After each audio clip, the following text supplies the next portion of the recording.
Hello, guys, and welcome back to my channel. Hope you guys are doing well. Hope that you're staying motivated and able to resist all the attacks that you're dealing with on a daily basis. I definitely am. I found I don't know how to say it, but I definitely put myself in my head, so to speak. I keep myself in my zone, and I think it helps a lot with dealing with all this nonsense. I recommend you guys to do that as well. Try to find your zone. Try to find the place where you feel that you can just be. Even if this shit gets really crazy, take your precautions and whatnot, but don't let it get to you. Anyway, what do I want to talk about today? It's kind of an interesting topic. It's about the society that we live in. We live in I don't know if you know this, but I'm sure you noticed that we live in a low trust society. What do I mean by that? Well, a low trust society is a society where all the members, citizens, participants do not and cannot trust each other. You see this quite commonly here in the developed nations, such as, so-called civilized nations, Europe, America, whatever. You can't trust nobody. There is no trust. Actually, trusting people is going to lead to a lot of negative outcomes. It will lead to you getting backstabbed and harmed in many ways. And you constantly see this is that everybody around you is scheming and plotting against all the people that they encounter and trying to figure out a new way that they can screw them over and harm them and do a lot of horrible things to them and that kind of stuff. So everybody's just basically scheming against everyone else. It is needless to say that this is not normal, or at least by nature's dictum, it is not normal. In nature, you would be living in a tribe of around 50 to about 100 people. You would pretty much know everyone in the tribe. You would have a very deep connection with all the members of the tribe, and you would actually be able to trust the people around you. Not only would you be able to trust them, it would actually be necessary to trust the people around you. The reason for it is because of survival needs.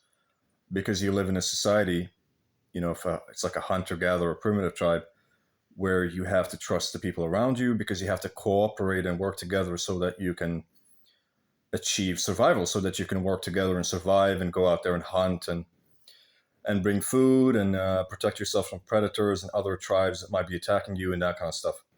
So it is not just a necessity. It's not just a desire that you want to trust the people around you, although this is actually built into you as a human. Humans have a need for trust. It's actually a necessity. Humans are just built that way. We're programmed, in such a way that we need to trust the people around us, and that's how it would have been in nature.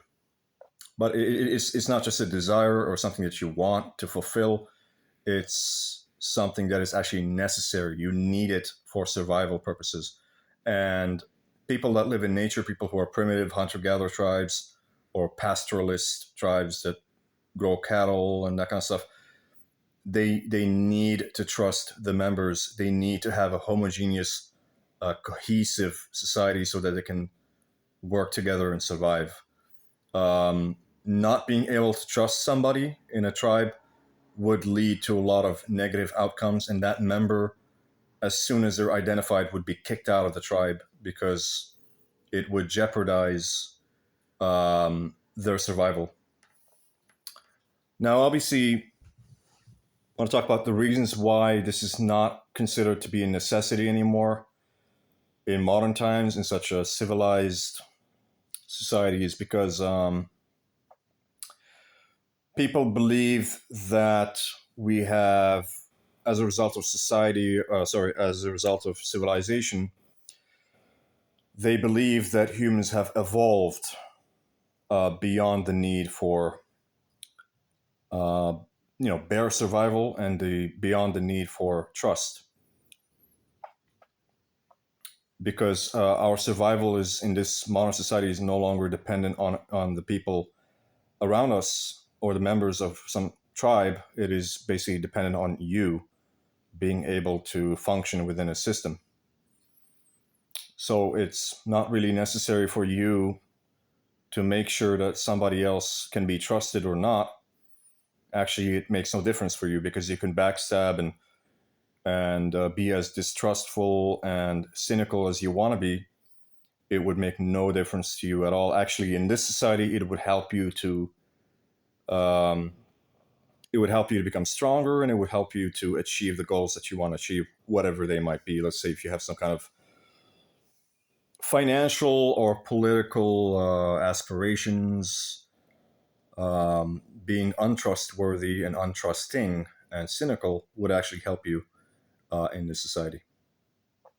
So it's just this society, in the way that it has developed, they believe that they have evolved beyond the need for trust, but what's really happening is actually a lowering of standards. Some of the basic standards that were taken for granted a long time ago are being degraded. We are being forced to live in a society which is unhealthy and toxic, and we are being forced to accept certain things which are below the normal, let's say, golden standard. Which the golden standard would be, in my opinion, the primitive tribes, the hunter-gatherer tribes, living in a cohesive, homogeneous group of 100 people that you can trust, that you know personally, that you would need to cooperate with in order to survive, and that kind of stuff. This is all gone. And of course, I want to mention something about Nietzsche. I don't know if you guys know Nietzsche. You could read some of his books. I don't have I don't have a lot of positive opinions about Nietzsche. I curse him on a daily basis. I'm joking. I don't do that.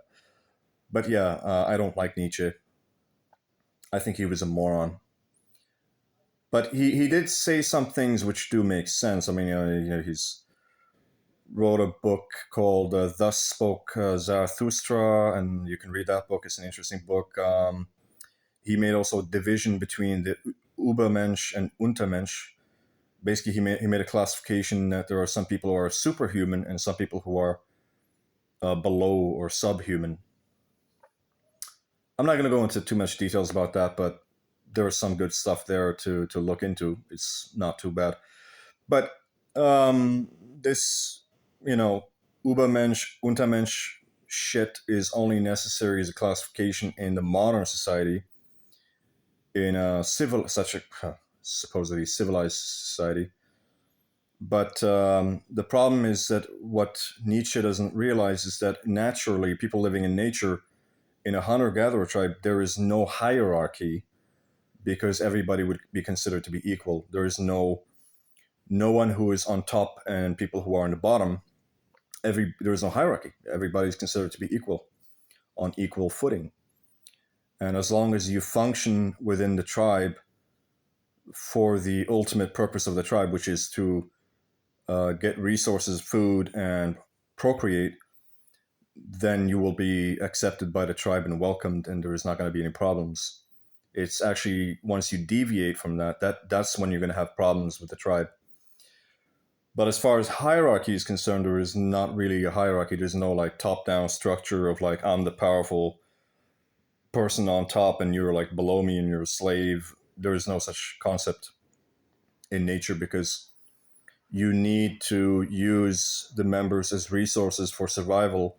So there's not really any opportunity for somebody to hog all the resources or all the power or whatever, because it would lead to conflict and it will lead to a lot of problems. Also, I mean, if you find yourself in the wilderness living amongst hunter-gatherers, you would quickly notice that there's just no because there's no economy and there's no finances.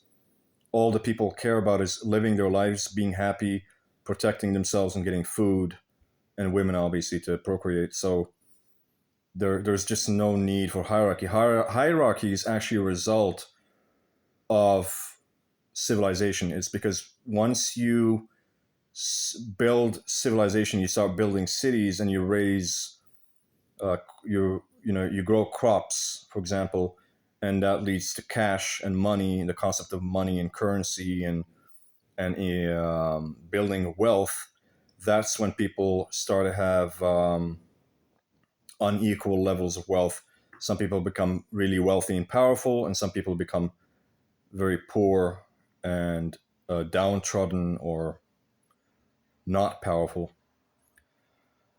So yeah, I mean, this is just a difference. But is it natural to live in a society where you cannot trust people? No, it is not naturally. Of course, this is also a big part of all the mental illnesses that we're seeing in the society, in this supposed evolved society. There's a lot of mental illness, a lot of depression, bipolar, schizophrenia, all sorts of mental disorders, psychopathy, narcissism, all this kind of stuff. And all these problems, a lot of times, are caused by the stress that is involved with living in such a toxic society.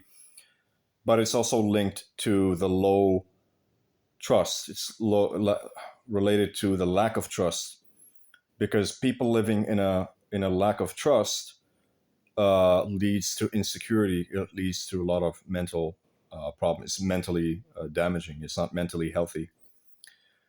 Anyway, that was just my 2 cents about the concept of trust and how it applies to society and why this society is completely, you know, and obviously in nature you would not have any issues with trust because you would be able to trust all the people around you. And of course, anybody that would be caught doing anything really weird, and if you're living a hunter gatherer tribe, for example, in nature, and it's been proven that you cannot be trusted, immediately that would be corrected. And if it is not being corrected, you would be banished or killed. There would be no joke about this, because the survival of the entire tribe would actually be dependent on being able to trust all the members of that specific society. Anyway, guys, I hope that you like this video, and if you do, like, subscribe, and comment, and I'll see you guys in the next one.